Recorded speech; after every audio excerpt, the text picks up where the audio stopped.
तो गाइज आज हम बात करेंगे वायरल हिट के पार्ट 7 के बारे में। और पिछले वीडियो में हमने देखा था हॉबिन ने 3 लॉन्डो को अकेले ही पेल दिया होता है और ये हॉबिन की पहली एक तरफा जीत होती है। दूसरी तरफ टेहुन हॉबिन के घर में आके उसकी एक फोटो लेके गया होता है अपने फोन में और टेहुन ने ऐसा इसलिए करा क्योंकि टेहुन को हॉबिन किसी की तरह लगता है जिसका नाम है डुआन। लेकिन इस डुआन नाम के बंदे और टेहुन का आपस में क्या लेना देना है ये हमें आगे पता चलेगा। लेकिन पिछली वीडियो में मैं डुआन को उसके बालों के कलर की वजह से टेहुन का भाई समझ रहा था, जो कि वैसा है नहीं। फिर आज की वीडियो की शुरुआत में हम देखते हैं टेहुन अपने डोजो में हॉबिन लोगों को सिखा रहा होता है टाइकोंडो और हॉबिन और स्नैपर की ये करने में काफी ज्यादा आफत आ रही होती है। स्नैपर और हॉबिन इतने निकम्मे होते हैं कि ठीक से स्प्लिट्स तक नहीं कर पा रहे होते, इसलिए टेहुन इनके लाते भी बजाता है लेकिन ग्योल बहुत ही आसानी से स्प्लिट्स कर रही होती है। आज की इनकी ट्रेनिंग पूरी हो चुकी होती है, इसलिए हॉबिन हाँफते हुए कहता है ठीक है मास्टर शियोंग, अब हमारी बारी है।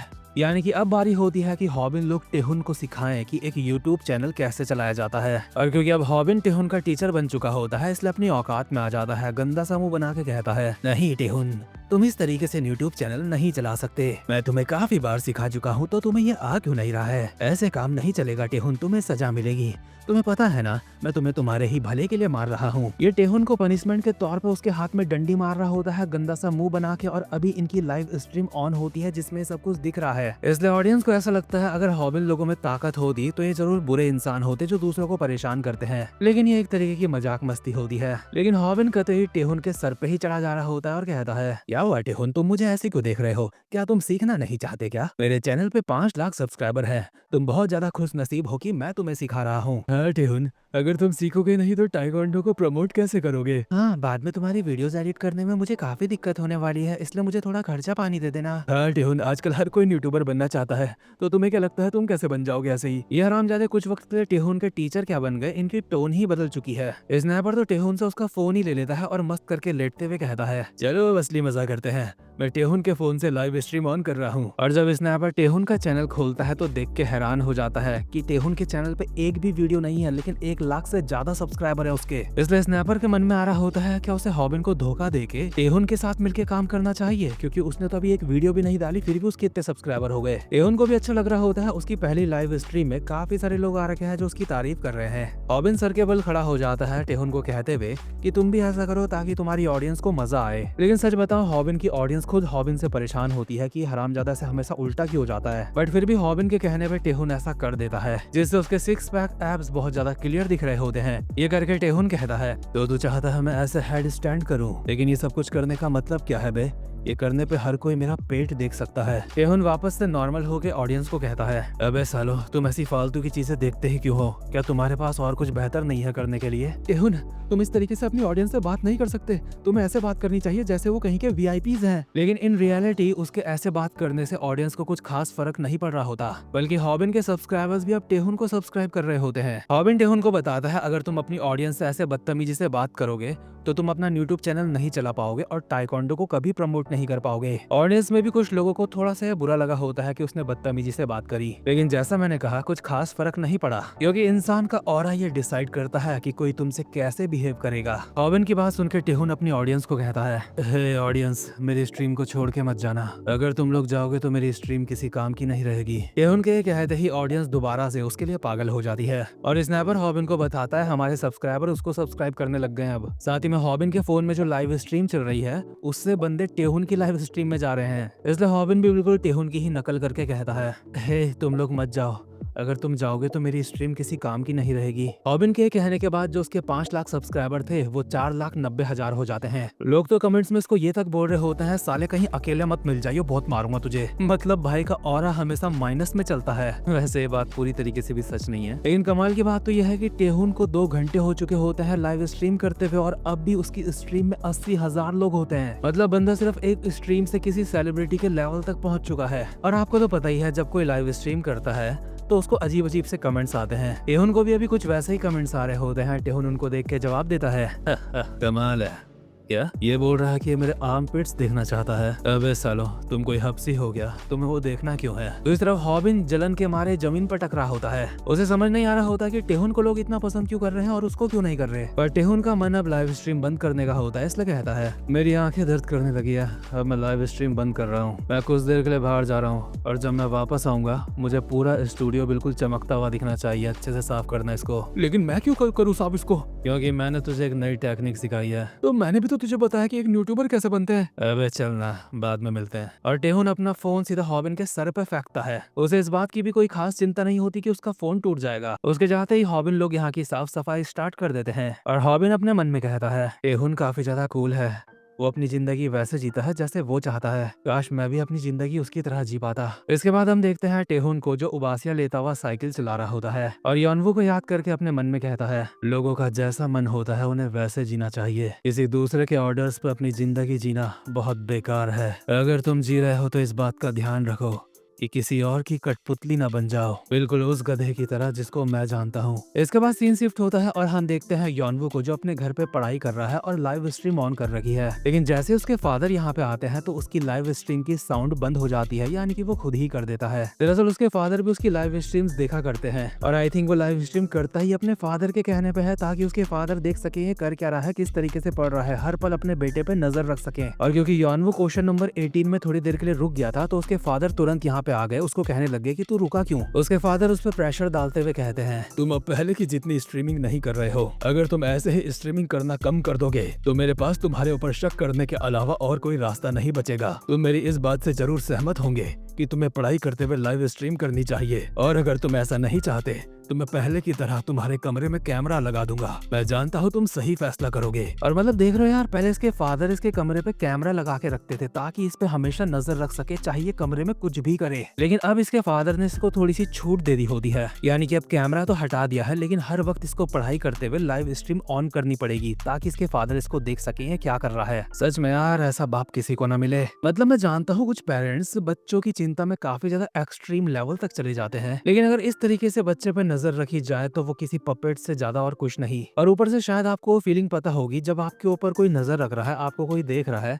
तो आपसे उस वक्त पढ़ाई नहीं करी जाएगी। मेरे साथ तो ऐसा होता था। और हमें लाइव स्ट्रीम में कुछ नॉर्मल लोग देख रहे हैं या फिर हमारे पेरेंट्स देख रहे हैं, ये बात अलग होती है काफी। खैर योनवू भी अपने फादर को जवाब देता है फादर मैं आपको निराश नहीं करूंगा क्योंकि मैं आपका अच्छा बेटा हूँ। इसके अगले सीन में हम देखते हैं हॉबिन लोगों ने डोजो पूरा चमका दिया होता है। इतने में ही वहाँ पे आ जाते हैं हानशु शियोंग। हानशु हॉबिन लोगों को देख के कहते हैं एक्सक्यूज मी, आखिर तुम बच्चे कौन हो? और यार जरा देखो तो इस मानवा में हानशु शियोंग को कैसा चोमू सा दिखा रखा है, लेकिन मुझे भी और आप सबको पता है ये बंदा एक लेजेंड है। हॉबिन लोग जवाब देते हैं हाय आप टेहुन के डैड हो है ना? हम यहाँ पे टेहुन का इंतजार कर रहे हैं, हमने पूरा स्टूडियो साफ कर दिया है। क्या मेरे बेटे के कोई दोस्त भी है? मुझे ये पता नहीं था। लेकिन एक मिनट, क्या तुम डुआन हो? नहीं अंकल, मेरा नाम तो हॉबिन है। और ये डुआन कौन है? अरे हाँ सही कहा, ऐसा नहीं हो सकता कि तुम डुआन हो। वेल, एक बच्चा था जिसका नाम डुआन था। टेहुन की जो पर्सनैलिटी चेंज हुई है वो मेनली उसी बच्चे की वजह से हुई। आज टेहुन जैसा है वो उसी की वजह से है। इसके अगले सीन में हम देखते हैं टेहुन को जो योनवू के स्कूल के बाहर खड़ा होता है। इतने में योनवू अपने दो दोस्तों के साथ स्कूल से बाहर आ रहा होता है। टेहुन को देखते ही योनवू अपने दोस्तों को कहता है तुम दोनों यहाँ से जाओ। पर टेहुन योनवू को कहता है तो तेरे साथ अभी तेरे दोस्त हैं, आजा फाइट करते हैं। योनवू के पढ़ाकू दोस्तों को लगता है ये पढ़ाई करने की फाइट करने वाले हैं, जैसे कि आपस में कुछ टेस्ट वगैरह करेंगे, जिसके ज्यादा नंबर आएंगे वो जीत जाएगा। इसलिए लोग बोलते हैं हमें भी फाइट करनी है। इसलिए टेहुन एक के पेट में लात मारता है, एक के मुंह पे लात मारता है और दोबारा से योनवू को कहता है चला अभी जा फाइट करते हैं, मैं तुझे गुस्से में देखना चाहता हूँ। दूसरी तरफ हॉबिन हानशु को कहता है तो आप कह रहे हो टेहुन डुआन की वजह से बदला? इसका मतलब डुआन बहुत ही बुरा लड़का था जिसने टेहुन को भी बिगाड़ा। सही कहा, डुआन जरूर बहुत गंदा लड़का होगा। हाँ जरूर, डुआन से मिलने से पहले टेहुन भाई अच्छे हुआ करते होंगे। अंकल क्या डुआन अपने स्कूल का सबसे ताकतवर लड़का था? लेकिन इसके बाद हम पास्ट का सीन देखते हैं जहाँ पे डुआन क्लास का दरवाजा तोड़ते हुए अंदर गिरता है और उसको फेंका होता है दो लॉन्डो ने जो उसको बुली कर रहे थे और कहते हैं ओए मैंने तुझे कहा था ना अपने बाल वापस से नॉर्मल कर ले। डुआन ली जवाब देता है मुझे माफ करना, लेकिन मैं पैदा ही भूरे बालों के साथ हुआ हूँ। अच्छा, जब टीचर लोग तुझे पकड़ते हैं तो तू उनको यही बहाना देता है ना? और तू हमें भी यही बहाना दे रहा है ताकि ऐसा लगे कि हम तुझे परेशान कर रहे हैं। ये डुआन की मिडिल स्कूल का सीन होता है और जहाँ पे वो बुली हो रहा है उसके ही पीछे मिडिल स्कूल का टेहुन भी बैठा है जो कहता है ओए तुम लोग क्या कर रहे हो?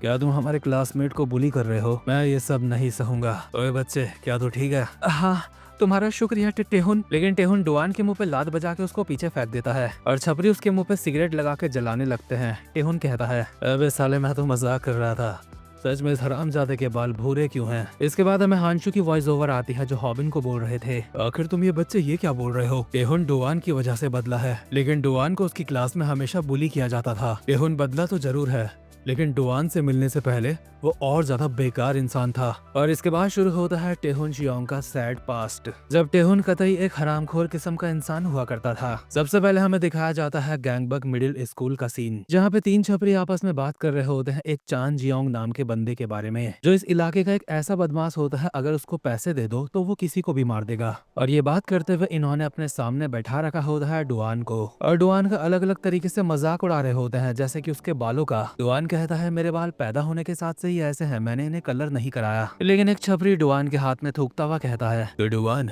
तू ये बोल रहा है ये सब कुछ तेरे घर वालों की गलती है, और हाँ हम तुझे बुली नहीं करते है ना? ये छपरी अपने ही थूक पे अपनी जलती हुई सिगरेट लगाता है डुआन के हाथ में और डुआन से कहता है, कहीं तेरा हाथ जल तो नहीं रहा? बेचारा डुआन कहता है, आपकी थूक की वजह से मेरा हाथ नहीं जला। और ये जब छपरी डुआन को बुली कर रहे थे, अचानक से यहाँ पे आ जाता है टेहुन, जो इनमें से एक के लात मार के नीचे गिरा देता है और खुद अपने हाथ में सिगरेट पकड़ के इन छपरी को कहता है, आखिर तुम्हें ये किसने कह दिया तुम यहाँ पे सिगरेट पी सकते हो? तो तुम मेरी इस लात को कितने नंबर दोगे? कितनी अच्छी थी ये? तीनों छपरी डर के मारे बोलते हैं, आपकी लात बहुत बढ़िया थी, कमाल कर दिया आपने। इतने में टेहुन बिना मतलब के एक और के मुंह पे घुटना बजा देता है और अचानक से उसकी नजर पड़ती है डुआन के ऊपर, जिसके हाथ में थूक है और उसके ऊपर सिगरेट है। ये देख के टेहुन डुआन के एक रैप्टा बजा देता है और कहता है, हरामजादे तू यहाँ पे सिगरेट पी रहा था, तुझे मैं इस चीज के लिए टीचर के पास ले जाऊंगा, चल साले। ऊपर से तूने स्कूल के रूल भी तोड़े हैं अपने बालों को कलर करा के। जब टेहुन इसके बाल खींच के इसको ले जा रहा होता है, बेचारा डुआन कहता है, मेरे परिवार में सबके ऐसे बाल हैं, ये मैंने कलर नहीं कराए। क्या तेरे बाप के भी ऐसे बाल हैं?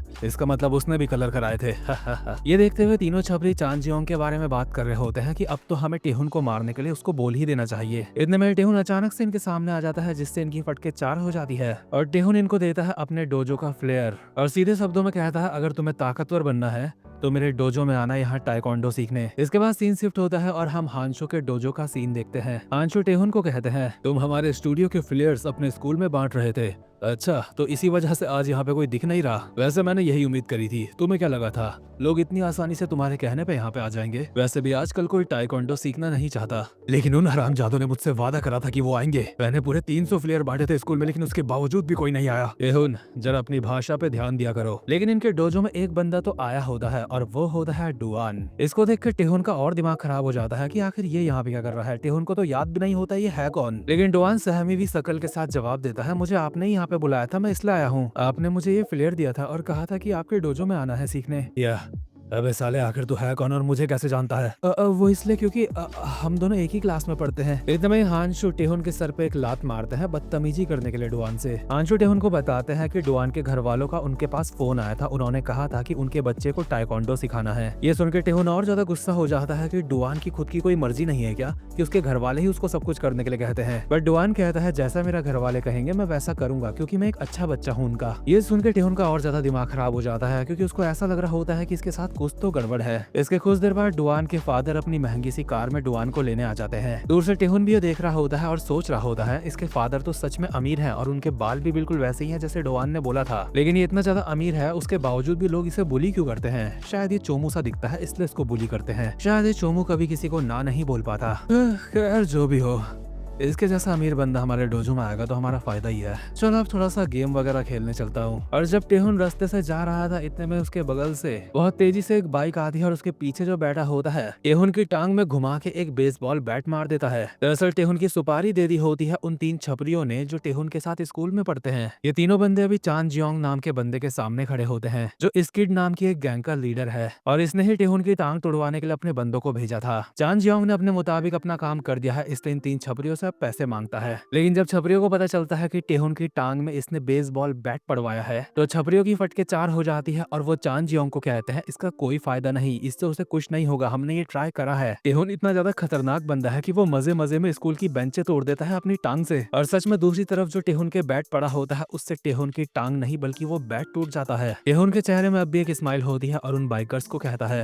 अबे ढक्कना, तुम मेरे पैर को इतनी आसानी से नहीं तोड़ सकते। भविष्य में मेरे ये पैर हमारे देश को रिप्रेजेंट करेंगे, लेकिन तुम इन्हें तोड़ना चाहते हो इसका मतलब तुम लोग देशद्रोही हो। मैंने सुना था यहाँ आसपास एक ऐसी गैंग है जो पैसों के लिए लोगों को मारती है, तो वो तुम ही थे, है ना? टेहुन इनके पास आ चुका होता है और 3 बाइक्स ने इसको घेर रखा होता है। ये लोग टेहुन का जवाब नहीं दे रहे होते, इसलिए ही टेहुन एक के मुंह पे खतरनाक सी लात बजा देता है और कहता है तुम जवाब क्यों नहीं दे रहे बे कुछ। इसके बाद टेहुन इन सभी को बहुत ज्यादा बढ़िया उड़ उड़ के मारता है। कुछ ही सेकंड में इन 4-5 बंदों का काम 25 करने के बाद अपने मुंह पे सिगरेट लगा के यहाँ से जाते हुए कहता है, लूजर्स, साले देशद्रोही, कोरिया जिंदाबाद। दूसरी तरफ चान जियोंग को जब टेहुन के बारे में पता चलता है तो वो छपरियों को कहता है, तुमने मुझे पहले क्यों नहीं बताया बे? अगर वो बंदा फाइट करना जानता है तो उसके मैं एक्स्ट्रा पैसे लूंगा तुमसे। छपरी जवाब देता है, मैंने आपको बताया नहीं, लेकिन उसके लिए मुझे माफ कर दो, लेकिन आप जो भी मांगोगे मैं आपको दूंगा, बस आप टेहुन जियोंग को देख लो। ये सुन के चान जियोंग अपने एक बंदे को कहता है, ओह तुमने सुना, वो टेहुन नाम का बंदा जानता है फाइट कैसे करी जाती है, इसलिए मुझे लगता है इस मामले को तुम्हें ही हैंडल करना पड़ेगा मुनशियोंग। इन लोगों के साथ अभी एक और बाइकर होता है। जैसे ही वो अपना हेलमेट निकालता है तो वो होता है मुनशियोंग किम, जो कि स्किड गैंग का 2nd नंबर का बंदा होता है। लेकिन जिस मुनशियोंग को हम जानते हैं वो तो एक काफी बढ़िया बंदा हुआ करता था, लेकिन उसके बावजूद भी पास्ट में ये इन छपरी गैंग वालों के साथ क्या कर रहा है ये हमें आगे पता चलेगा। लेकिन इसके बाद सीन शिफ्ट होता है और हम देखते हैं डुआन को, जो स्कूल से अपने घर आता है। उसके फादर उससे प्यार से पूछते हैं आखिर स्कूल में सब कुछ कैसा रहा। वो कहता है सब बढ़िया था। फादर जवाब देते हैं ठीक है अब जाके अपने कमरे में पढ़ाई करो। दरअसल डुआन के फादर एक सक्सेसफुल आदमी होते हैं, कम से कम उनकी नजरों में, इसलिए वो चाहते हैं उनका बेटा भी एक सक्सेसफुल बंदा बने। दैट्स व्हाई उन्होंने डुआन के ही कमरे में एक और कमरा बना रखा होता है जो कि काफी ज्यादा छोटा होता है, लेकिन वो कमरा छोटा जानबूझ के बनाया गया है ताकि डुआन का ध्यान इधर उधर न जाए और वो वहाँ पे बैठ के बस पढ़ाई करे। डुआन को अच्छी तरीके से पता है उसके फादर चाहते हैं कि वो भी एक कामयाब बंदा बने, इसलिए उसे अपने फादर से कोई भी दिक्कत नहीं होती। लेकिन क्या वो अपने आप से सच बोल रहा है, ये उसके लिए भी एक सवाल है। पढ़ते पढ़ते बेचारे की नाक से खून निकलने लगता है और ये खून सफोकेशन की वजह से निकल रहा है या फिर टाइकोंडो में नाक में इसके लात पड़ गई होगी, ये हमें नहीं पता। बट चाहे खून निकले या फिर कुछ भी निकले, इसको पढ़ाई करना नहीं छोड़ना, क्योंकि ये अपने फादर को डिसअपॉइंट नहीं करना चाहता, क्योंकि डाउन मानता है उसे अपने फादर का एक अच्छा बच्चा बनना है। लेकिन गाइज मैं अपनी तरफ से आप सबको एक बात कहना चाहूंगा जो मानवा में नहीं है। देखो ये बात तो सच हो सकती है मोस्टली केसेस में कि किसी के फादर या फिर किसी के पेरेंट्स की इंटेंशंस गलत नहीं है अपने बच्चों को लेके। ऑब्वियसली सबके माँ बाप चाहते हैं उनके बच्चे कामयाब बने, इसलिए पेरेंट्स की इंटेंशंस तो गलत नहीं होंगी, लेकिन फैसले गलत हो सकते हैं, क्योंकि किसी की नीयत सही होने का मतलब ये नहीं होता कि उसके फैसले भी सही होंगे। इसलिए चाहे कोई भी इंसान हो, उसे अपनी समझ बढ़ाने में काम करना चाहिए ताकि वो सही फैसले कर सके, चाहे वो कोई पेरेंट हो चाहे वो किसी पेरेंट का बच्चा हो। खैर डुआन जब मजदूरों की तरह पढ़ाई कर रहा होता है तो 8:47 में उसके फोन में टेहुन का मैसेज आता है जो उसको बोलता है स्टूडियो की साफ सफाई करने का वक्त हो गया तेरा। डुआन बहुत ही खुशी में इस पिंजरे से बाहर जा रहा होता है कि अब टाइकोंडो सीखने जाएगा, बट डुआन के फादर उसको कहते हैं 9 बजने में अभी 13 मिनट बाकी है, इसलिए कहाँ जा रहा है? 13 मिनट में तू तो 4 सवाल और सॉल्व कर सकता है। तुम्हें अपने समय का सही इस्तेमाल करना चाहिए क्योंकि इसी पे तुम्हारी जिंदगी निर्भर है। ये बात डुआन के फादर ने ऑब्वियसली सही बोली है। इसलिए डुआन 13 मिनट और पढ़ता है और उसके फादर कमरे के बाहर कुर्सी लगा के बैठ रखे होते हैं कि 13 मिनट ऑब्वियसली इसको पढ़ना ही चाहिए, ये बाहर ना आ जाए। कहता डुआन को देख के अभी कैदियों वाली फीलिंग आ रही है मुझे। खैर इसके बाद सीन शिफ्ट होता है और डुआन पहुंच जाता है स्टूडियो में, जहाँ पे वो टेहुन को सारी बातें बताता है कि उसको लेट क्यों हुई आने में। डुआन की बातें सुनने के बाद टेहुन सीधा कहता है, क्या तेरे बाप ने ये सब कुछ करा? तूने मारा क्यों नहीं उसे? हे तो मेरे फादर के बारे में ऐसा नहीं कह सकते। टेहुन इसके सर पर लात मार के कहता है, तो तुझे क्या लगता है एक बाप अपने बेटे के साथ ऐसा बर्ताव करता है, ये सही है क्या? वो तुझे छोटे से कमरे में बंद करता है पढ़ाई करने के लिए। तुझे पता है जिन लोगों के साथ ऐसा होता है उन्हें क्या कहते हैं?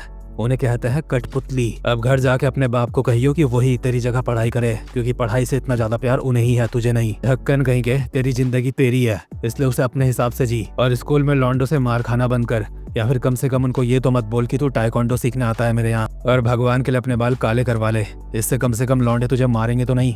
वो मेरे डैड मुझे मेरे बाल कभी काले नहीं करवाने देंगे, और अगर मैं कभी किसी फाइट में पकड़ा गया तो उन्हें बहुत ही बुरा लगेगा मेरे लिए। अबे चोमू, अगर तू किसी से फाइट करेगा भी तो भी तू मार ही खाएगा। लेकिन साला तेरा हमेशा का ये क्या रहता है कि तुझे एक अच्छा बच्चा बनना है अपने बाप का। और देखो ये जो चीजें मानवा में अभी हो रही है काफी ज्यादा सेंसिटिव है, इसलिए मेरा बोलना जरूरी है। तो बात ऐसी है जो टेहुन ने अभी इसको कहा ना कि अपने बाप को मारा क्यों नहीं तूने। पहले ही टेहुन ऑल ओवर बात सही कर रहा है, लेकिन इसका मतलब ये नहीं कि अपने बाप को ही मारो। चाहे कुछ भी हो, पेरेंट्स की रिस्पेक्ट करनी ही चाहिए, लेकिन एक बात हमेशा ध्यान रखना, पेरेंट्स की इंटेंशंस कभी गलत नहीं हो सकती, लेकिन फैसले हो सकते हैं कभी कभी गलत। और हाँ, जो इस मानवा में वैंगक था, मैं उसके पेरेंट की बात नहीं कर रहा, उसके तो बाप की इंटेंशन भी गलत थी। इसलिए रेयर केसेस में इंटेंशंस भी गलत हो जाती हैं, लेकिन मोस्टली नहीं होती। खैर टेहुन अभी डुआन को कहता है, अब मैं तुझे एक बहुत ही बढ़िया सी चीज दिखाने वाला हूँ, और हवा में 3 बार घूम के पंचिंग बैग पे एक जबरदस्ती किक मारता मारता है। ये किक का नाम है 1080 डिग्री किक। ये किक काफी ज्यादा कमाल की और रेयर होती है, जो हर कोई नहीं मार सकता। डुआन इसको देख के इम्प्रेस हो जाता है और टेहुन उसको कहता है, जो लोग तुझे परेशान करते हैं उनके ऊपर तुझे ये लात ट्राई करनी चाहिए, लेकिन तुझे बता दो तू बहुत ज्यादा किस्मत वाला है जो इतनी पास से तूने ये किक देखी आज। मुझे शक है हमारी पूरी कंट्री में 5 लोग भी ऐसे मुश्किल से होंगे जो एक किक करना जानते हैं। लेकिन अच्छे बेटे डुआन का इसी वक्त ट्यूशन का टाइम हो जाता है, इसलिए भागता हुआ कहता है ट्यूशन का टाइम हो गया, मैं जा रहा हूँ। और जिस तरीके से भाग रहा होता है टेहुन उसको पीछे से देख के कहता है, और हाँ, जिस तरीके से तू भाग रहा है इस पे भी काम कर, तेरे पिछवाड़े को देख के मन कर रहा है तेरे एक लात मार दूं। और बता इस वक्त तक 1080 डिग्री वाली जो किक थी वो टेहुन को भी ठीक से नहीं आती, क्योंकि जिस क्रॉस पे वो पंचिंग बैग पे किक करना चाह रहा था किक वहाँ पे नहीं लगती। लेकिन टेहुन के मन में अब भी यही बात चल रही होती है कि डाउन कितना बड़ा चोमू है, वो एक पपिट की तरह जीता है जैसे किसी की कठपुतली होगा, अपनी जिंदगी अपने हिसाब से नहीं जीता। इसका मतलब डाउन के लिए उसके मन में सिंपैथी जाग रही है। इसके बाद हम अगले दिन के स्कूल का सीन देखते हैं। यहाँ पे दोबारा से डाउन को मारा जा रहा होता है क्योंकि उसके बाल आज भी भूरे रंग के हैं। डाउन के अभी एक और रैप्टा पढ़ने वाला होता है, इतने में ही क्लास का दरवाजा खुलता है और यहाँ पे एंट्री होती है टेहुन की, और इसने भी अपने बाल अब ब्राउन करवा लिए हैं। और जो लौंडा डाउन को मार रहा था टेहुन उसकी तरफ देख के कहता है, अबे ओए भूरे बालों में दिक्कत क्या है बे? वो टेहुन तो तुम्हारे बाल? क्या मेरे बाल बे? तुझे भूरे बालों से कोई दिक्कत है क्या? बिल्कुल नहीं टेहुन, तो तुम तो कुछ भी कर लो, उसमें तुम बहुत ज्यादा स्मार्ट लगते हो। बस तुम हमें ये तो नहीं बोलने वाले ना कि हमें भी अपने बाल भूरे करवाने हैं। लेकिन टेहुन डाउन का कॉलर पकड़ के घसीटता हुआ बाहर लेके जाता है और कहता है, चल लौंडे आज तेरी क्लास में बाहर लूंगा। रुक जाओ टेहुन, मेरे फादर को पता चलेगा तो वो बहुत ज्यादा गुस्सा करेंगे। पर टेहुन डाउन को बाहर ले जा ही इसलिए रहा है क्योंकि उसको डाउन के ऊपर बहुत ज्यादा दया सी आ रही है। वो डाउन को महसूस करवाना चाहता है खुल के जीना क्या होता है, इसलिए सबसे पहले बाहर ले जावा के उसके बाल स्टाइलिश तरीके से कटवाता है और दोनों कान छिदवा के उनमें कुंडल भी पहनवा देता है। टेहुन डाउन को कहता है, तुझे मेरा शुक्रगुजार होना चाहिए, मैंने तेरा पूरा हुलिया बदल दिया। डाउन जवाब देता है, लेकिन इस चीज के पैसे तो मैंने दिए, तो तुम्हें शुक्रिया क्यों कहूँ? आरामजादे चुप हो जा, नहीं तो सिर्फ तेरे कान से ही खून नहीं आएगा, कहीं और से भी खून आएगा। इतने में डाउन के फादर का उसको कॉल आने लगता है, लेकिन जैसे ही वो कॉल पिक कर रहा था टेहुन इसकी गुद्दी में रैपट मारता है और कहता है, कॉल उठा मत दियो, कॉल उठाई तो तू पिटा। डाउन कहता है, लेकिन जो मैंने ये कान छिदवाए हैं, घर जाके इसके बारे में क्या बोलूंगा मैं? अबे कुछ भी बोल दियो गलती से छिद गए। वो सब छोड़, अब ये बता अब हम कहाँ जाए मजे करने? क्या तुम्हें नहीं पता कहाँ जाना है?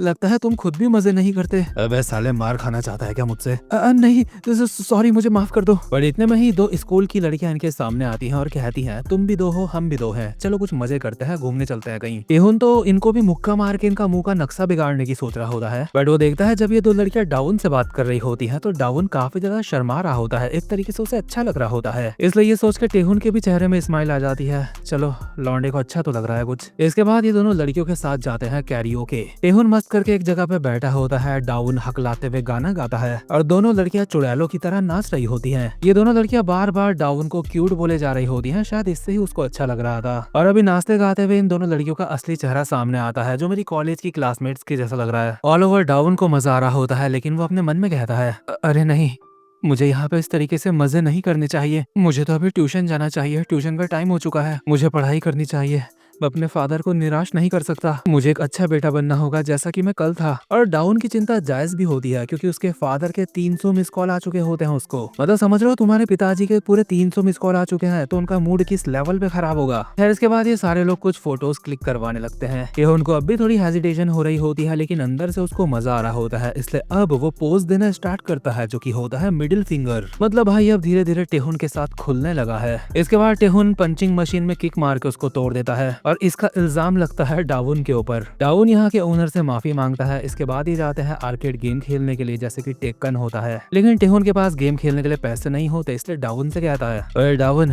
तेरे पास 500 वॉन है क्या? और आपको याद होगा आगे चल के टेहुन हर किसी को यही कहता है, तेरे पास 500 वॉन है क्या, फिर उसको बहुत मारता है। खैर डाउन के पास 500 वॉन नहीं होते, वो यहाँ पे सिर्फ अपना डेबिट कार्ड लेके आया है, इसलिए वो टेहुन से माफी मांगता है और कहता है मेरे पास नहीं है, लेकिन अगली बारी में तुम्हें जितने कॉइन चाहिए होंगे उतने दिलाऊंगा। टेहुन कहता है, अबे माफी मत मांग, मैं इन लड़कियों से उधार ले लूंगा और मैं कोई भिखारी नहीं हूँ जो तू मुझे बोल रहा है अगली बार तू मुझे पैसे देगा। इसके बाद ये दोनों साथ में टेकन जैसा गेम खेलते हैं जिसमें डाउन टेहुन को बहुत ही आराम से हरा देता है, बल्कि डाउन तो आज पहली बार ये गेम खेल रहा है, जिससे टेहुन का दिमाग खराब हो जाता है कि वो तो हमेशा दुकान में पड़ा रहता है, उसके बावजूद भी पहली बार कोई बंदा गेम खेल रहा है और उससे हार गया। इसलिए वो डाउन से कहता भी है, अबे साले तू किसी तरीके का जीनियस वगैरह है क्या? तू तो पहली बार ये खेल रहा है। ये लोग यहाँ पे ऐसी ही मस्ती कर रहे होते हैं। टेहुन बार बार हार रहा होता है, इसलिए वो गेम की मशीन भी तोड़ देता है और इसका इल्जाम भी लगता है डावुन के ऊपर, जो यहाँ के मालिक से माफी मांगता है सर झुका के। पर टेहुन का दिमाग खराब हो चुका है, इसलिए वो बाहर जाता है एक सिगरेट पीने के लिए और लड़की एक उसके पीछे पीछे आती है। टेहुन बाहर जाके भी एक गेम खेलने लगता है। लड़की जबरदस्ती उससे बात कर रही होती है, लेकिन टेहुन बस हाँ ना में जवाब दे रहा होता है। लड़की उसको कहती है,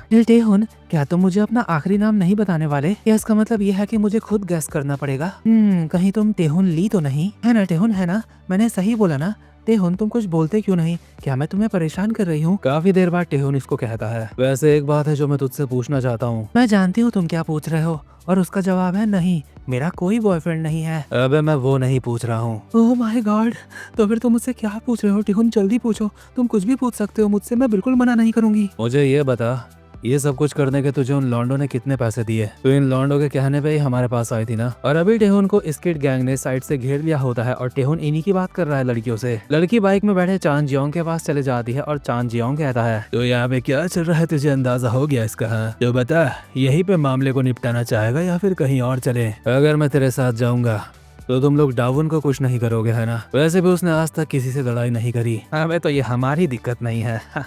अगर ऐसी बात है तो लगता है इस सबको मुझे जल्दी निपटाना होगा। पर इससे पहले कि तुम लोगों का मैं कुत्ता बनाऊं, मैं एक बात पूछना चाहता हूँ। मैं ये जानने के लिए क्यूरियस हूँ, आखिर इन लोगों ने तुझे कितने पैसे दिए ये सब कुछ करने के? यार तुम्हें सच में इतना ज्यादा मन है ये जानने का कि इन्होंने मुझे कितने पैसे दिए? अब मैं तुझसे नहीं पूछ रहा हूँ, साइड हट। मैं तो उस बंदे से पूछ रहा हूँ जो इन सब के पीछे खड़ा है, क्योंकि वही है इन सब में सबसे ज्यादा ताकतवर। और इनके पीछे खड़ा होता है मुन चियोंग, जो चलता हुआ टेहुन के पास आता है और टेहुन उससे कहता है, तो तेरा नाम क्या है बे? मैं हूँ मुन चियोंग किम। टेहुन को साफ महसूस हो रहा होता है ये बंदा अपनी मर्जी से तो इनके साथ नहीं, लेकिन उसको ये परवाह भी नहीं कि ये यहाँ क्यों है। अब मुन चियोंग वर्सेस टेहुन की फाइट होना बिल्कुल पक्की बात है, लेकिन इससे पहले हम देखते हैं टेहुन के पास्ट का सीन, जिस वक्त वो एलिमेंट्री स्कूल में था और टाइकोंडो में उसकी स्पारिंग होने वाली होती है एक हाई स्कूल के लौंडे के साथ, जो कि टाइकोंडो की प्रैक्टिस करता रहता है। इसलिए एक बंदा हांचो को चिल्ला के कहता है, आप अपने छोटे से बच्चे को इतने बड़े लड़के से कैसे फाइट करने दे सकते हो? आपके बच्चे को चोट लग सकती है, ऐसा मत करो। हांचो की स्माइल के साथ जवाब देता है, वेट क्लास से फर्क नहीं पड़ता। क्या तुम काइनेटिक एनर्जी के बारे में जानते हो? अपनी किक्स और पंचेस में पावर जनरेट करने के लिए तुम्हें काइनेटिक एनर्जी का इस्तेमाल करना होता है। अगर तुम अपने दुश्मन से छोटे और हल्के हो तो तुम्हें अपने हमलों को काफी तेज से स्पिन करना है, अपने दुश्मन से ज्यादा फास्ट। जितना ज्यादा तुम स्पिन करोगे उतनी ही ज्यादा पावरफुल तुम्हारी किक बन जाएगी। इसलिए मेरे बेटे के लिए वेट क्लास का कोई फर्क नहीं पड़ता, क्योंकि किक्स को स्पिन करने का टैलेंट उसके अंदर काफी ज्यादा जबरदस्त है। यहाँ पे जितने भी लोग होते हैं हांचो की एक एक बात को ध्यान से सुन रहे होते हैं, क्योंकि हांचो खुद चैंपियन है। यार इतने में ही छोटे टेहुन के सामने का बंदा उसके एक लात मारता है, जिसको टेहुन आराम से डॉज कर लेता है और अपने एक पैर को स्पिन करके सामने वाले के काफी जबरदस्त लात बजाता है पेट में और उसको हवा में उछाल देता है। और ये हाई स्कूल का बंदा एक ही हमले में अब ढेर हो चुका है। इससे टेहुन के बचपन की फाइट का छोटा सा इंट्रोडक्शन उसकी मुनशोंग की फाइट के लिए हमें बताया गया है। प्रेजेंट मोमेंट में टेहुन मुनशोंग के ऊपर एक लात मारता है और कहता है, चल आजा इसको जल्दी से खत्म करते हैं। मुनशोंग इसको मुश्किल से ब्लॉक कर लेता है। टेहुन दोबारा से जंप करके इसके ऊपर एक लात मारता है, जो कि मुनशोंग के काफी जबरदस्त पड़ती है, जिससे मुनशोंग की बोलती बंद हो चुकी होती है। वैसे तो वो कुछ बोल ही नहीं रहा था, लेकिन मुनशोंग के लातें पड़ी जा रही होती हैं और यहीं पास में छुप के ये फाइट को कोई देख रहा होता है, जो कि इस फाइट को देखने के बाद ये मान लेगा कि टेहुन एक जीनियस है जो किसी को भी फोड़ने के लिए बना है। ऑब्वियसली ये दरिंदा होता है लोगन ग्रासी, जो कि स्ट्रॉन्ग फाइटर्स को देख के मीठो जैसी हरकत करने लगता है। इनकी फाइट देख के लोगन ग्रासी के मुंह से पानी निकल रहा होता है और खुद से कहता है, मैं इमेजिन कर सकता हूँ उस लड़की की किक्स UFC में भी सबको फोड़ के रख सकती है। लेकिन मुनशोंग काफी ज्यादा मार खाने के बावजूद भी टेहुन के ऊपर एक हमला करता है, जिसे टेहुन जेब में हाथ रख के डॉज कर लेता है। इसके बाद 1 सेकंड के ही अंदर मुनशोंग के ऊपर पड़ती है 3-4 लातें, जिनमें से 2 तो मुंह पे पड़ी होती है, जिससे मुनशोंग पीछे जाके गिरता है। ग्रासी टेहुन का ये टैलेंट देख के खुद से कहता है, एक प्रोडिजी, एक असली प्रोडिजी। वो जानता है अपने दुश्मन को कैसे ना उम्मीद करना है। अगर कोई इंसान एक प्रोडिजी है तो उसे पता है वो अपने दुश्मन को कैसे निराश कर सकता है, कैसे होपलेस कर सकता है। और ये लड़का, इसने आज तक जितनों से भी फाइट करी होगी, इसने सच में सबको होपलेस कर दिया होगा। इसने जिनको मारा होगा वो लोग बॉक्सर हो सकते हैं, जूडो एथलीट हो सकते हैं, रेसलर हो सकते हैं, लेकिन जिससे ये अभी लड़ रहा है इसके हमलों का इफेक्ट उसके ऊपर नहीं हो रहा है। वो बंदा होपलेस नहीं हुआ क्योंकि वो एक बीस्ट है और बीस्ट कभी हार नहीं मानते। और मुनशोंग बीस्ट दोबारा से अपनी जगह पे खड़ा उठ चुका होता है, लेकिन शायद मुनशोंग की जगह कोई और होता तो वो उठता ना। बट इस फाइट के असली मजे तो लोगन ग्रासी ले रहा है, क्योंकि देख के वो समझ चुका है ये मुनशोंग नाम का जो बच्चा है इसने कभी कोई मार्शल आर्ट की ट्रेनिंग नहीं ली, लेकिन फिर भी ये किसी जंगली जानवर की तरह है जो अपने दुश्मन में तब तक हमला करता रहेगा जब तक उसे हरा ना दे सर्वाइव करने के लिए। इसलिए अब ये फाइट बन चुकी है एक जीनियस वर्सेस जंगली जानवर, एक ऐसा जंगली जानवर जिसकी पोटेंशियल कितनी ज्यादा हो सकती है अभी इस बात का पता नहीं। हम देखते हैं जंगली भागता हुआ टेहुन के पास आता है उसको मारने के लिए, पर टेहुन इसके पंच को अपने हाथ से ब्लॉक कर लेता है और ये करने में उसको काफी दिक्कत हुई, क्योंकि ब्लॉक करने के बावजूद भी वो फोर्स की वजह से पीछे जाता है और मुनशोंग सच में पागलों की तरह इसके ऊपर पंचेस की बारिश कर देता है। लोगन ग्रासी तो ये देख के खुश हो रहा होता है ये मुनशोंग नाम के बच्चे को अभी किसी ने कुछ सिखाया नहीं, लेकिन जब इसको कुछ सिखाया जाएगा तभी ये कितना खतरनाक बन जाएगा। बट जब टेहुन के काफी सारे पंचेस पड़ रहे होते हैं वो जंप करके मुनशोंग के मुंह पे एक खतरनाक सी लात बजा देता है और कहता है, आखिर तू ऐसे क्यों लड़ रहा है, जैसे तेरे जीने और मरने का सवाल है। जरूर इतना लड़ने के लिए वो लोग तुझे काफी ज्यादा पैसे दे रहे होंगे। मुनशोंग पीछे गिरते हुए अपने मन में कहता है, मैं भी ये नहीं करना चाहता, लेकिन मेरे पास और कोई रास्ता नहीं। इसके बाद हम देखते हैं एक पास्ट का सीन जहाँ पे चान जियोंग की मदर मुनशोंग को कह दी है, तो चान जियोंग का कजन है इसलिए मैं तुझे यहाँ पे रहने दे रही हूँ, इसलिए अब जल्दी जा चान जियोंग को ढूंढ के लेके आ। मतलब कि बेचारे मुनशोंग के पास अभी रहने को घर भी नहीं, इसलिए डेस्परेटली वो टेहुन के ऊपर पंचेस मारे जा रहा होता है जिससे टेहुन बच रहा होता है। और एक सीन में हम देखते हैं चान जियोंग मुनशोंग को कहता है, क्या मॉम मुझे ढूंढ रही है तो मुझे लगता है मुझे घर चले जाना चाहिए। लेकिन घर जाने से पहले मैं चाहता हूँ तो एक और बंदे को मार के उसका कुत्ता बनाए, और अगर तूने ऐसा नहीं करा तो मैं अपनी माँ को बोल के तुझे लात मार के हमारे घर से बाहर निकलवा दूंगा। मुनशोंग के सर पे एक छत रहे इसी वजह से वो इसकी बात मान रहा होता है, क्योंकि बेचारे के पास और कोई जगह नहीं होती जहां वो जा सकता है। लेकिन इस बार उसका सामना हो रहा है टेहुन से, जो उसके मुंह पे एक लात बजा के कहता है, तुझे देख के तो एक अच्छा लड़का लगता है, ऐसा नहीं लगता कि तू सड़कों में लड़ाई करता होगा। इसके बाद हम एक और पुराना सीन देखते हैं जहाँ पे मुनशोंग 2 पैसे कमाने के लिए भारी भारी सीमेंट्स के कट्टे उठाता है, बल्कि अभी तो ब्रेक टाइम चल रहा होता है, बट भाई फिर भी काम करना नहीं रोकता, क्योंकि उसे अपनी पूरी 100% मेहनत करनी है ताकि वो इस दुनिया में सर्वाइव कर सके। उसके पास कुछ नहीं है। और सच में मुनशोंग को जब हमने स्टार्टिंग में देखा था तो उसको देख के कोई नहीं कह सकता था कि उसका पास्ट इतना ज्यादा बेकार था कि उसके पास कुछ नहीं था, घर तक नहीं था रहने के लिए। शायद इसलिए कहा जाता है अगर तुम देखो कि तुमसे कोई बेटर है किसी चीज में तो ये मत सोचना कि उसको वो चीज गिफ्ट में मिल गई, जरूर उसने उसके लिए मेहनत करी होगी। और मैं यहाँ पे पैसे जैसी चीज की बात नहीं कर रहा हूँ, पैसा तो कोई लौंडा अपने बाप के भी उड़ा सकता है। खैर प्रेजेंट मोमेंट में वापस आते हैं और यहाँ पे मुनशोंग अब भी मार खा रहा है। भाई के मुंह ही मुंह पे लाते बजा रही होती है टेहुन ने, लेकिन इतनी ज्यादा लाते खाने के बावजूद भी ये गिरने का नाम नहीं ले रहा होता और टेहुन खुद सोच रहा होता है कि आखिर ये साला कौन है, इतने में तो कोई भी गिर जाता। और इतनी ज्यादा मार खाने के बावजूद भी मुनशोंग रुकता नहीं बल्कि वापसी में मारने की कोशिश कर रहा होता है। इसलिए टेहुन अपने मन में कहता है, अब मैं क्या करूं, मैं इसको और ज्यादा मार सकता हूं लेकिन इसमें और वक्त लगेगा। अगर ये एक मॉन्स्टर नहीं है तो मैं इसको जल्दी ही हरा दूंगा, लेकिन अगर इस फाइट में ज्यादा देर लग गई तो डाउन का क्या होगा, अगर मेरी वजह से उसको कुछ हो गया तो। इसलिए मुझे अब जल्दी से इस फाइट को खत्म करके डाउन की मदद करने जाना होगा। इस किक पे अभी मैंने पूरी तरीके से महारत हासिल नहीं करी, लेकिन इसके अलावा अभी मेरे पास और कोई रास्ता नहीं। इसलिए टेहुन मुनशोंग को एक किक में निपटाने के लिए मारता है 1080 डिग्री वाली किक, जो कि मुनशोंग के मुंह पे बस पड़ने ही वाली थी, और अगर पड़ जाती तो मुनशोंग का गेम खत्म था। लेकिन जैसा कि हमें पता है टेहुन को इस पे महारत हासिल नहीं, इसलिए वो मिस कर जाता है। और बिल्कुल इसी मोमेंट में मुनशोंग अपने दोनों हाथों से पकड़ के टेहुन को जमीन में गिरा देता है, और अब पड़ने वाले हैं टेहुन के ऊपर से मुक्के ही मुक्के, और टेहुन को पता है उसकी वाट लगने वाली है। इसके बाद एग्जैक्टली क्या हुआ ये तो हमें नहीं दिखाया जाता, लेकिन इतना हमें जरूर दिखाया जाता है कि बड़ी मुश्किल से टेहुन इस फाइट को जीत चुका है। पर टेहुन को ये जीत फ्री में नहीं मिली, उसके पूरे कपड़ों में खून लगा है, वो ठीक से चल भी नहीं पा रहा है, उसकी हालत खराब है। और मुनशोंग जमीन में पड़ा है, टेहुन डुआन को ढूंढने जा रहा है। लोगन ग्रासी के चेहरे में एक स्माइल है और मुनशोंग को देख के कहता है, तो इसका अंत इस तरीके से हुआ। इसलिए कहता है किसी प्रोडिजी से कभी पंगे नहीं लेने चाहिए। लेकिन अब मुझे क्या करना चाहिए, मैं तो यहाँ अपने एक दोस्त को ढूंढने आया था कोरिया। लोगन ग्रासी मुनशोंग के मुंह पे अपनी लाल बॉल डालता है और कहता है, तो ठीक है मैंने फैसला कर लिया, मेरे साथ चल लकी बॉय। वैसे भी जंगली जानवर किसी जीनियस से ज्यादा दिलचस्प होते हैं, मेरे साथ 1 साल तक ट्रेनिंग कर और 1 साल बाद तू उस बच्चे को हरा पाएगा। इन शब्दों के साथ ग्रासी मुनशोंग को अपने साथ ले जाता है उठा के। इसका मतलब ये पास्ट सिर्फ टेहुन का नहीं मुनशोंग का भी था। दूसरी तरफ डुआन को चान जियोंग और उसके बंदों ने घेर लिया होता है। टेहुन इसी तरफ आते हुए अपने मन में कहता है, मुझे उसे बचाना होगा, मेरा इंतजार करो डुआन, बस मैं आ रहा हूँ। और जैसे टेहुन यहाँ पे पहुंचता है, अंदर का नजारा देख के वो हैरान होता है, क्योंकि बिल्कुल इसी मोमेंट में डुआन मार रहा होता है 1080 डिग्री वाली किक चान जियोंग के ऊपर। डुआन ने ये किक इतनी परफेक्टली मारी होती है कि टेहुन ने भी इतनी प्यारी किक पहले कभी नहीं देखी। हांचू को हटा देना बस। सिर्फ एक किक में चान जियोंग का काम हो चुका होता है और टेहुन ये देख के हैरान होता है, जिस किक पे उसने महारत हासिल नहीं करी, इसने इतने अच्छे से कैसे मार दी। उसे समझ आता है असली प्रोडिजी वो नहीं बल्कि डुआन है। और यहीं से हमें पता चलता है डुआन भी हमारे डैनियल पार्क की तरह एक कॉपी मास्टर है। चान जियोंग को मारने के बाद डुआन चिल्लाता है, मास्टर शियोंग कहाँ है?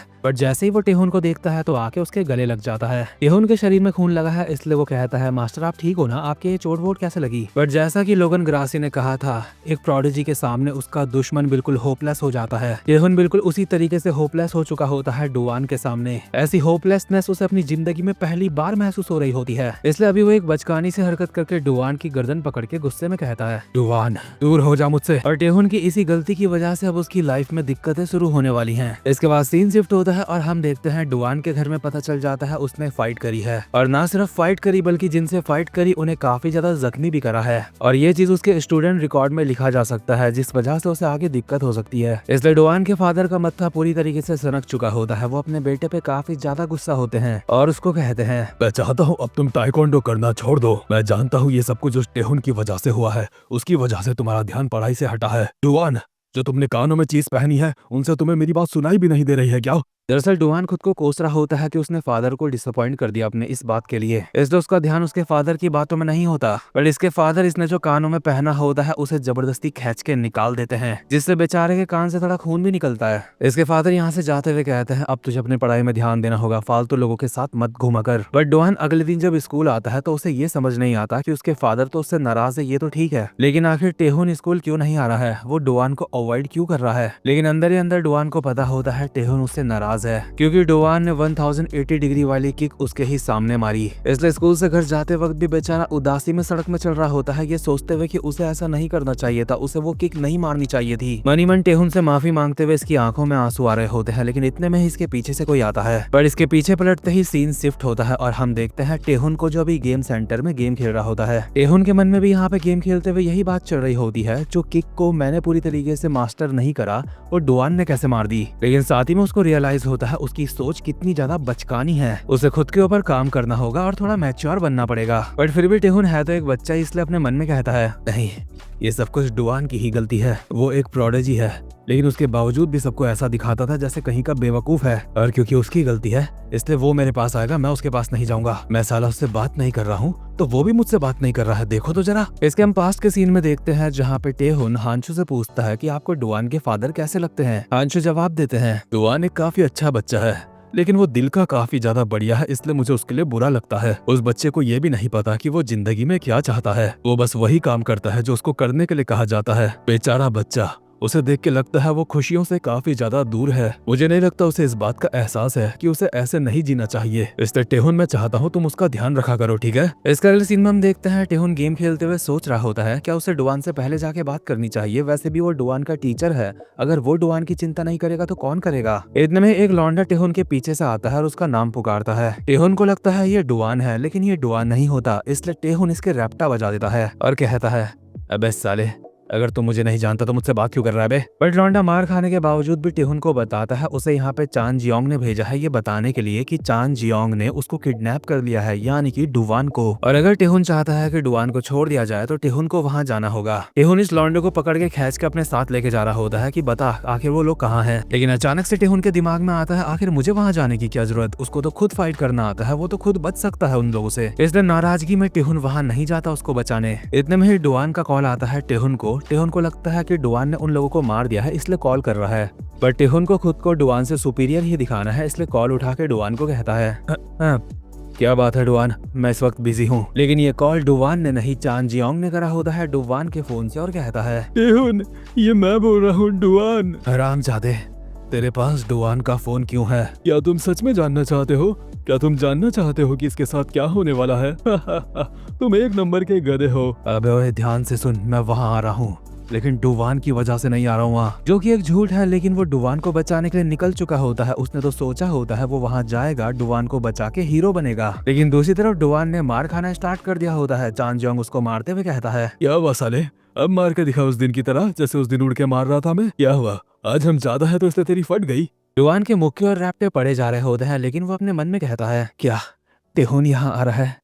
लेकिन मुझे देख के वो दोबारा से निराश हो जाएगा। मैं टेहोन की फीलिंग्स को दोबारा से हर्ट नहीं करना चाहता। इसलिए इन लोगों से मार खाने के बावजूद भी डुवान इनको कहता है, मैं अब से कभी भी टाइकोंडो इस्तेमाल नहीं करूंगा। ऑब्वियसली ये फैसला उसने टेहोन की वजह से करा है। बट इतने में ही एक छपरी इसके सर के पीछे से बेसबॉल बैट मार देता है, जिससे डुवान के लिए एक पल के लिए वक्त स्लो मोशन में चल रहा होता है और वो नीचे गिरता है। ये छपरी उसको कहते हैं, अबे हराम जादे, हमें तो टेहुन से मतलब है, तुझसे नहीं। चल अब उठ जा हराम खोर, ऐसे जमीन में पड़ा मत रहे। इसे चान जियोंग इसकी गुद्दी में रैपट मारते हुए इसको कहता है, अबे साले नाटक कर रहा है, चल जल्दी खड़ा हो। और डुवान के मन में भी बातें चल रही होती है, अभी मुझे किस चीज से मारा गया, आखिर मैं अपनी कॉन्शियसनेस क्यों खो रहा हूँ। काफी अजीब बात है, लेकिन शायद एक बार नींद लेने के बाद मैं सही महसूस करूँ। लगता है अपनी आंखों को मुझे थोड़ा आराम देना चाहिए। और चान जियोंग जब इसकी गुद्दी में रैपट मार रहा था तो उसके हाथ में लगता है खून। चान जियोंग को समझ आ चुका है सीन काफी खराब हो चुका है, इसलिए अपने बंदों को बोलता है, हरामखोरो भागो यहाँ से। और दूसरी तरफ से टेहुन भी भागता हुआ यहीं आ रहा होता है, अपने मन में ये सोचता हुआ कि वो डुवान को बचाएगा, फिर हीरो बनेगा। ये कह के कि मैंने तुझे बचा दिया और जीनियस तू नहीं मैं हूँ। अभी बारिश भी शुरू हो चुकी होती है और टेहुन डुवान तक पहुंच जाता है, लेकिन जो वो अपनी आंखों के सामने देखता है वो उसने बिल्कुल भी सोचा नहीं था। डुवान जमीन में पड़ा होता है, उसके सर से खून बह रहा होता है। इसलिए बिना वक्त गवाए टेहुन उठा के उसे हॉस्पिटल की तरफ ले जाता है। बट इसी पल डुवान की सांसें पूरी तरीके से थम जाती है, यानी कि डुवान अब नहीं रहा। इसके अगले सीन में डायरेक्ट हम उसके फ्यूनरल का सीन देखते हैं, जहाँ पे उसका खड़ूस बाप रो रहा होता है। लेकिन टेहुन के मन में बातें चल रही होती हैं, वो हमें छोड़ के चला गया, मुझे तो उससे माफी मांगने का भी मौका नहीं मिला। और जिन लॉन्डो ने डुवान को मारा होता है वो जेल से आजाद भी हो जाते हैं, क्योंकि वो माइनर्स हैं और इनको अपने किए का कोई अफसोस भी नहीं होता, काफी ज्यादा खुश लग रहे होते हैं। बस कानून ने ये कह के छोड़ दिया होता है, इनमें से हर एक लॉन्डे को 10 पेज का अपॉलॉजी लेटर लिखना है। और सच में ये चीज तो रियल लाइफ में भी मैंने देखी है। यार इसके बाद हम देखते हैं ये 5 लॉन्डे एक जगह पे बाइक खड़ी करके अपनी अपनी मस्त करके बैठे होते हैं और आपस में बातें कर रहे होते हैं। अरे यार जिंदगी बहुत ज्यादा आसान है। हाँ, हम लोग कांड करने के बावजूद भी ऐसे मस्त करके घूम रहे हैं। सही कहा, तुम किसी को जान से भी मार दो, तुम्हें बस सॉरी बोल देना है, बस और कुछ नहीं। मैं बस कुछ अपॉलॉजी लेटर लिख दूंगा और वो मुझे जाने देंगे। लेकिन डूली एक नंबर का गधा था, है ना। और तुमने सुना था वो बोल रहा था कि वो टाइकोंडो इस्तेमाल नहीं करेगा क्योंकि वो टेहुन की फीलिंग को हर्ट नहीं करना चाहता। सही कहा, मुझे तो कोई आइडिया नहीं था। जब किसी के खोपड़े में क्रैक पड़ जाता है तो वो कैसा दिखता है। चलो दिख भी गया इस बार, लेकिन मुझे लगता है अगली बार मैं इससे अच्छा कर सकता हूँ। इतने में ही टेहुन हांचू की वैन भगाता हुआ यहाँ पे आता है और इनकी बाइक्स में टक्कर मार देता है। ये लोग हैरान होते हैं और टेहुन गुस्से में वैन से बाहर आके कहता है, तुम लोग इतने हैरान क्यों हो हरामजादों? या तुम में से हर एक को मारने के लिए मुझे 10 पेज का माफीनामा लिखना पड़ेगा? इसका मतलब मुझे पूरे 50 पेज लिखने पड़ेंगे तुम 5 को मारने के लिए। ये लोग टेहुन को घेर के कहते हैं, क्या तुम यहाँ अकेले आए हो डुवान की मौत का बदला लेने? तुम उस डुवान की मौत का बदला लेना चाहते हो जो तुम्हारी फीलिंग्स तक हर्ट नहीं करना चाहता था मरने से पहले। टेहुन के मन में अभी डुवान की यादें दौड़ जाती हैं, जब वो दोनों गेम सेंटर में साथ में थे और टेहुन ने डुवान से 500 वॉन मांगे थे गेम खेलने के लिए, लेकिन उसके पास नहीं थे। और ये बात भी डुवान ने बहुत ही प्यार से कही थी, अगली बार मैं तुम्हें बहुत सारे कॉइन दूंगा जितने तुम्हें चाहिए होंगे। इन यादों के साथ टेहुन की आंखों से आंसू आने लगते हैं और वो एक स्माइल के साथ इन सबको कहता है, हे, क्या तुम्हारे पास 500 वॉन पड़े हैं? शायद इसी के बाद से 500 वॉन मांग के लोगों को मारने की उसकी आदत पड़ी थी। उसे अब भी डुवान याद आ रहा होता है जब वो उसे मास्टर श्योंग करके बुलाता था, लेकिन टेहुन उसे लात मार के साइड कर देता था। इसलिए प्रेजेंट मोमेंट में इन लॉन्डो को बेसबॉल बैट से बजाते हुए वो अपने मन में कहता है, क्यों, आखिर मैं क्यों उससे गंदी तरीके से पेश आता था? मुझे उसके साथ अच्छे से रहना चाहिए था, मुझे इतना बड़ा गधा नहीं होना चाहिए था। अब ये लोग बहुत गंदी मार खा रहे होते हैं टेहुन की, और एक जो भागने की कोशिश करता है टेहुन उसको पीछे से पकड़ के खींच लेता है और उसके मुंह पे बेसबॉल बैट डाल के कहता है, हरामजादो, अब तुम ये सब कुछ ठीक कैसे करने वाले हो? मुझे तो अभी याद भी नहीं कि डुवान की आवाज कैसी थी, लेकिन लगता है एक जुवेनाइल ऑफेंडर बनने में काफी मजा आता होगा। इसलिए एक बंदे को जमीन में गिरा के टेहुन उसके मुंह पे लात मारता है और बाकी बंदों के ऊपर दोबारा से मौत बन के बरस पड़ता है। अभी इन सबके मुंह पे बेसबॉल बैट पड़े जा रहे होते हैं और इनमें से एक के हाथ में जो हथौड़ा होता है टेहुन उस पे बैट मार के उसे हवा में उड़ा के उसे कैच करता है और सामने वाले के मुंह पे पूरा आधा डाल देता है और मुंह पे एक बैट मार के वापस से उसे दूर फेंक देता है। ये देख के चान जियोंग चाकू बाहर निकाल के कहता है, ओए, तू चाहता है हम तुझे भी वैसे मारे जैसे डुवान को मारा था? टेहुन की वॉइस ओवर आती है, मैं जानता हूँ चाहे मैं कितनी भी कोशिश कर लूँ इसका कोई फायदा नहीं, क्योंकि चाहे मैं कुछ भी कर लूँ लेकिन अब डुआन वापस नहीं आने वाला। इसी गम के साथ वो चान जियोंग को कहता है, तू ये क्या बोल रहा है बे? तुम लोगों ने डुआन को नहीं मारा, उसका गुनहगार तो मैं हूँ। वो मैं हूँ जिसकी वजह से उसकी जान गई।